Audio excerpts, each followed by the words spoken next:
स्कंद पहिला अध्याय 13वा.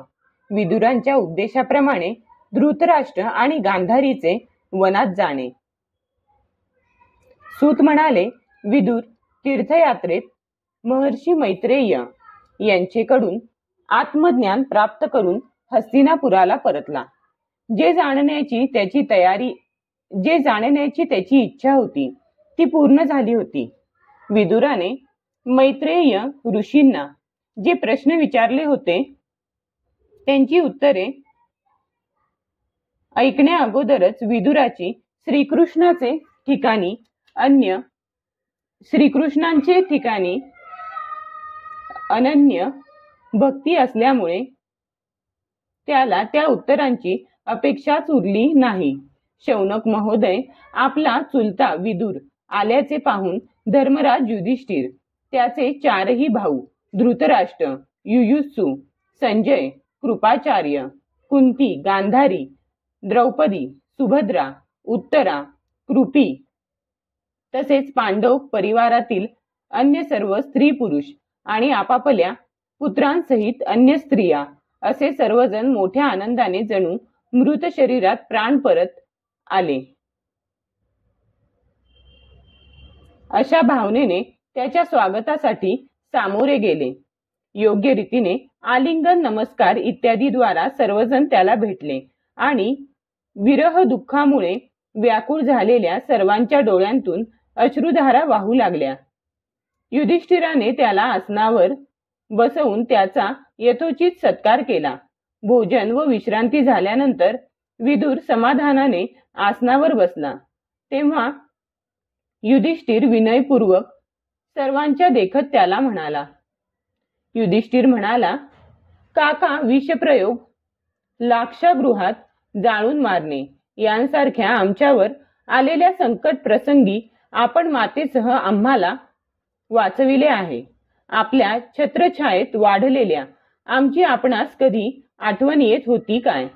पृथ्वीवर भ्रमण करीत असता कोणत्या पद्धतीने आपण जीवन निर्वाह चालविलात? पृथ्वीवरील कोणकोणत्या मुख्य तीर्थक्षेत्रांचे आपण दर्शन घेतले? प्रभो, आपल्यासारखे भगवंतांचे भक्त स्वतःच तीर्थरूप असतात. आपल्या हृदयात विराजमान झालेल्या भगवंतांच्या द्वारा आपण तीर्थांनाच महातीर्थाची योग्यता मिळवून देता. आमचे सुहृद बंधू बांधव यादव, ज्यांचे एकमात्र आराध्य श्रीकृष्ण आहेत, ते आपल्या नगरात सुखरूप आहेत ना? आपण त्यांना समक्ष भेटला नसाल तर त्यांचे विषयी ऐकले तरी असेल. युधिष्ठिराने असे विचारल्यानंतर विदुराने तीर्थक्षेत्रे आणि यदुवंशीयांच्या संदर्भात जे काही अनुभवले होते ते सविस्तर सांगितले.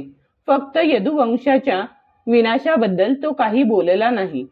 करुण हृदय असलेला विदुर पांडवांना दुःखी अवस्थेत पाहू शकत नव्हता, म्हणून त्याने ही अप्रिय आणि असह्य घटना पांडवांना सांगितली नाही तरी ती घटना आपोआप समजणार होतीच. पांडव विदुराची एखाद्या देवासारखी सेवा करीत असत. तो काही दिवस सुखाने हस्तिनापुरात राहिला आणि आपले थोरले बंधू धृतराष्ट्र यांचे कल्याण चिंतित त्याने सर्वांना प्रसन्न केले. विदुर तर साक्षात यमराज होता. मांडव्य ऋषींनी दिलेल्या शापामुळे तो 100 वर्षांसाठी शूद्र जन्मात आला होता.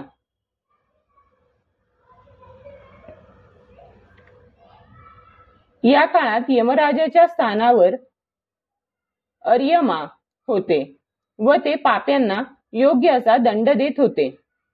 राज्य प्राप्त झाल्यावर लोकपालांसारख्या असलेल्या बंधूंसह राजा युधिष्ठिर आपला वंश चालविणाऱ्या परीक्षिताला पाहून श्रेष्ठ राज्यलक्ष्मीमुळे आनंदात राहू लागला. या प्रकारे पांडव गृहस्थाश्रमाच्या व्यापात रमून गेले आणि त्याचबरोबर त्यांच्या लक्षातही आले नाही की आपले आयुष्य संपत आले आहे. पाहता पाहता जी वेळ कोणी टाळू शकत नाही ती आलीच. परंतु काळाची गती जाणून विदुर धृतराष्ट्राला म्हणाला, महाराज आता काळ तर मोठा कठीण आला आहे, तेव्हा झटपट येथून निघावे.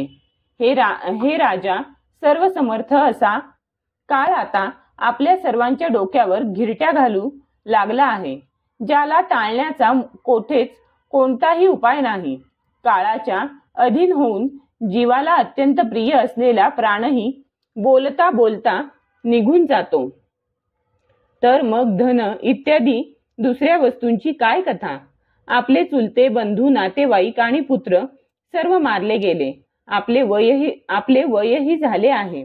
शरीर वृद्धत्वाची शिकार झाले आहे आणि आपण दुसऱ्याच्या आश्रयाला येऊन राहिलात.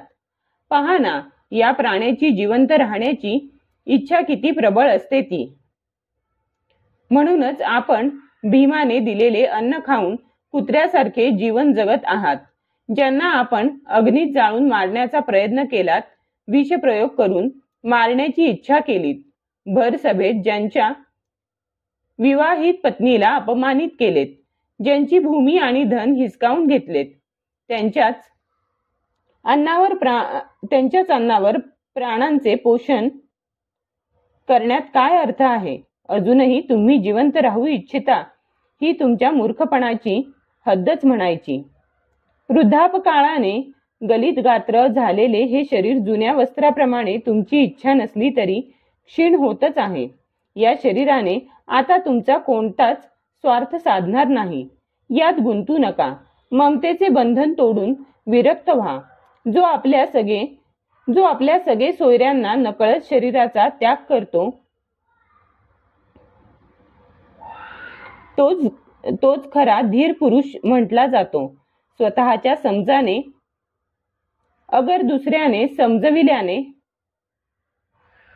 जो या संसाराला दुःखरूप समजून त्यापासून विरक्त होतो आणि आपले अंतःकरण वश करून घेऊन हृदयात भगवंताला धारण करून संन्यास घेण्यासाठी घराच्या बाहेर पडतो, तोच उत्तम मनुष्य होय. यापुढे काळ मनुष्यांचे गुण कमी करणारा असेल.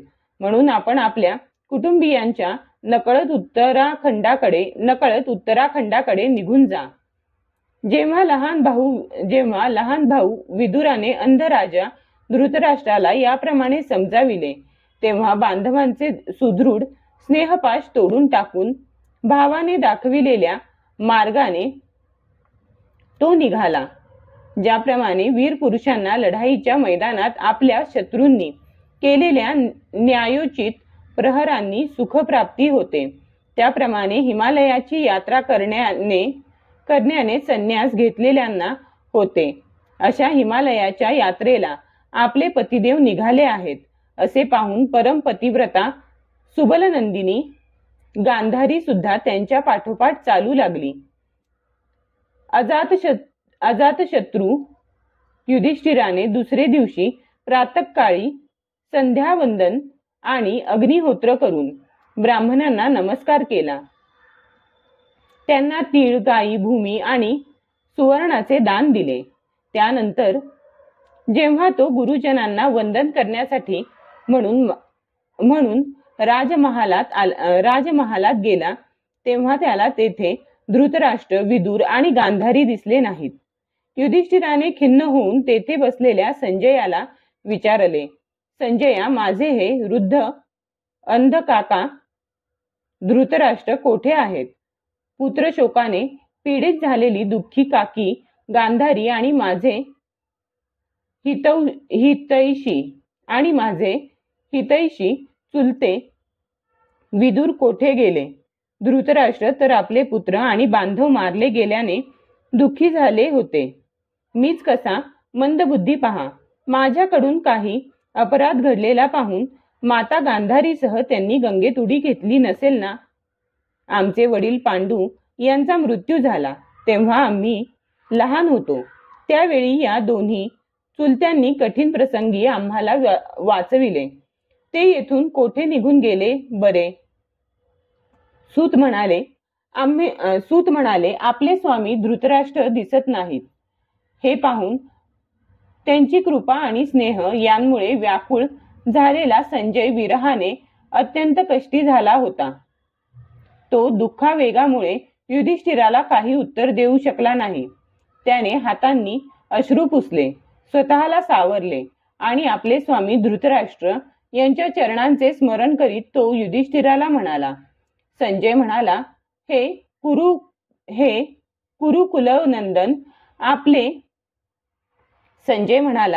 कुरुकुलनंदन आपले दोन्ही चुलते आणि गांधारी यांनी काय विचार केला याची मला मुळीच कल्पना नाही.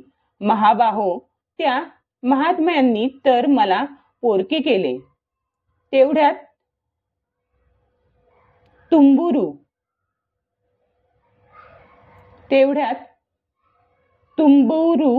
तुंबुरू गंधर्वासह देवर्षी नारद तेथे आले. युधिष्ठिराने आपल्या बंधूंसह उठून त्यांना नमस्कार केला आणि त्यांचा आदर करीत म्हटले. युधिष्ठिर म्हणाला, भगवन, माझ्या दोन्ही चुलत्यांचा मला ठाव ठिकाणा लागत नाही. ते दोघे आणि पुत्रशोकाने व्याकुळ झालेली बिचारी माता गांधारी येथून कोठे गेले असतील बरे? भगवन, या अथांग दुःख समुद्रातून नावाड्याप्रमाणे पार करणारे आपणच आहात. तेव्हा देवर्षी भगवान नारद म्हणाले, धर्मराज, तू कोणासाठीही शोक करू नकोस, कारण हे सर्व जग ईश्वराच्या अधीन आहे. हे सगळे लोक आणि लोकपाल ज्याच्या आज्ञेचे पालन करतात तोच ईश्वर एका प्राण्याची दुसऱ्याशी भेट करून देतो आणि तोच त्यांना विभक्त करतो. ज्याप्रमाणे मोठ्या दाव्याला बांधलेले आणि छोट्या दोरीने नाकात वेसण घातलेले बैल आपल्या मालकाचे ओझे ओढतात, त्याचप्रमाणे मनुष्य सुद्धा वर्णाश्रमादी अनेक प्रकारच्या नामांनी वेदरूपी दोरीत बांधलेले भगवंतांच्या आज्ञेचे पालन करतात. ज्याप्रमाणे खेळाडूच्या इच्छेप्रमाणेच क्रीडा साहित्याची जमवाजमव आणि विल्हेवाट लागते, त्याचप्रमाणे भगवंतांच्या इच्छेनेच मनुष्यांचे संयोग वियोग होतात. तू लोकांना जीवरूपाने नित्य आणि देहरूपाने अनित्य अथवा शुद्ध ब्रह्म स्वरूपात नित्य अनित्य दोन्ही नाही असे मानले तरी कोणत्याही अवस्थेत मोहजन्य आसक्ती व्यतिरिक्त ते शोक करण्यास योग्य नाहीत. म्हणून धर्मराजा, ते दीन दुःखी चुलती अशा असहाय्य अवस्थेत माझ्याशिवाय कसे राहू शकतील? हा अज्ञानजन्य मनाचा विमनस्कपणा सोडून दे. हे पंचमहाभूतांनी बनलेले शरीर काल, कर्म आणि गुण यांच्या अधीन आहे. अजगराच्या तोंडात सापडलेल्या मनुष्याप्रमाणे असलेले हे पराधीन शरीर दुसऱ्यांचे संरक्षण कसे करू शकेल? हातवाल्यांचे, बिन पायांचे गवत इत्यादी, चार पायांच्या पशूंचे आणि छोटे जीव मोठ्या जीवांचे आहार आहेत. अशा प्रकारे एक जीव दुसऱ्या जीवाच्या जीवनाला कारणीभूत होत असतो. हे राजा, जीवांची ही जी अनेक रूपे आहेत त्यांच्या बाहेर आणि आत एकच स्वयंप्रकाश व सर्वांचा आत्मा भगवान मायेच्या द्वारे अनेक प्रकारांनी प्रगट होत आहे. त्या ईश्वराला पहा. महाराज, सर्व प्राण्यांना जीवनदान देणारे तेच भगवान यावेळी या पृथ्वी तलावर देवांचा द्रोह करणाऱ्यांचा नाश करण्यासाठी कालरूपाने अवतीर्ण झाले आहेत. त्यांनी देवतांचे काम पुरे केले आहे. उरलेले काम पुरे करण्यासाठी ते थांबले आहेत. जोपर्यंत ते प्रभू येथे आहेत तोपर्यंत आपण येथे थांबावे. हिमालयाच्या दक्षिण भागात जेथे सप्तर्षींच्या प्रसन्नतेसाठी गंगा मातेने स्वतःला वेगवेगळ्या 7 धारात विभागले आहे. त्याला सप्तस्त्रोत असे. ज्याला सप्तस्त्रोत. हिमालयाच्या दक्षिण भागात जेथे सप्तर्षींच्या प्रसन्नतेसाठी गंगा मातेने स्वतःला वेगवेगळ्या 7 धारात विभागले आहे, ज्याला सप्तस्त्रोत असे म्हणतात. तेथे ऋषींच्या आश्रमात धृतराष्ट्र, पत्नी गांधारी आणि विदुर यांचे बरोबर गेले आहेत. तेथे ते त्रिकाल स्नान आणि विधीपूर्वक अग्निहोत्र करतात. आता त्यांच्या चित्तात कोणत्याही प्रकारची कामना शिल्लक नाही. ते फक्त पाणी पिऊन शांत चित्ताने तेथे राहत आहेत. आसन सिद्ध करून प्राणांना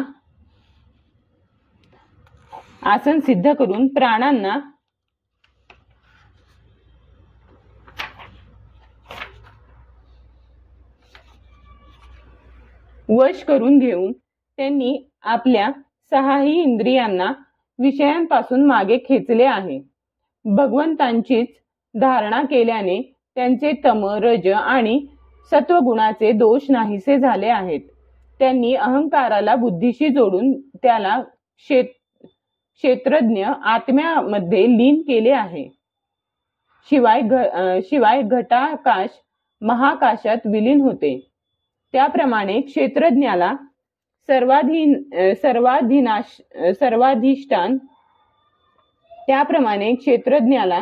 सर्वाधिष्ठान असलेल्या ब्रह्माशी एकरूप केले आहे. त्यांनी आपली सर्व इंद्रिये आणि मन ताब्यात आणून सर्व विषयांना बाहेरच्या बाहेर परतविले आहे आणि मायेमुळे होणाऱ्या गुणांच्या परिणामांना सर्वथैव मिटवून टाकले आहेत. सर्व कर्मांचा संन्यास करून वटलेल्या वृक्षाप्रमाणे राहिलेल्या त्यांच्या मार्गात तू विघ्न आणू नयेस. हे धर्मराजा, आजपासून 5व्या दिवशी ते आपल्या शरीराचा त्याग करतील आणि ते शरीर जळून भस्म होईल. गार्हपत्य इत्यादी अग्नीद्वारा पर्णकुटी सहित आपल्या पतीचा देह जळत असलेला पाहून बाहेर उभी असलेली सांध्वी गांधारी सगमन करण्यासाठी त्या अग्नीत प्रवेश करील. धर्मराजा, ते आश्चर्य पाहून हर्षित पण वियोगामुळे दुःखित झालेला विदुर तेथून तीर्थयात्रेसाठी निघून जाईल. एवढे बोलून देवर्षी नारद तुंबुरू गंधर्वासह स्वर्गाकडे गेले. युधिष्ठिराने त्यांचा उपदेश ऐकून शोकाचा त्याग केला. अध्याय 13वा समाप्त.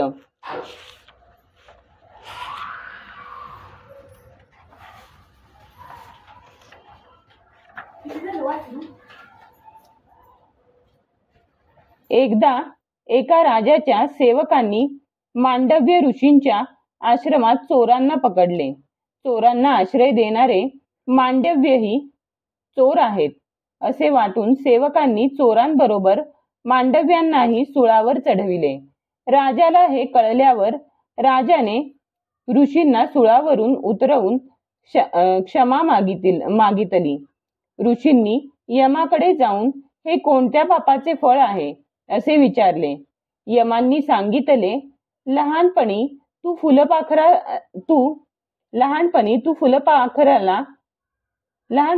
फुलपाखराला गवताच्या काडीने टोचले होतेस. ऋषी म्हणाले, अजाणतेपणे केलेल्या पापासाठी हे शासन जास्त कठोर आहे. म्हणून मी तुम्हाला शाप देतो की तुम्ही 100 वर्षेपर्यंत शूद्र योनीत राहाल. या शापामुळे यमराज विदुराच्या रूपाने अवतरले.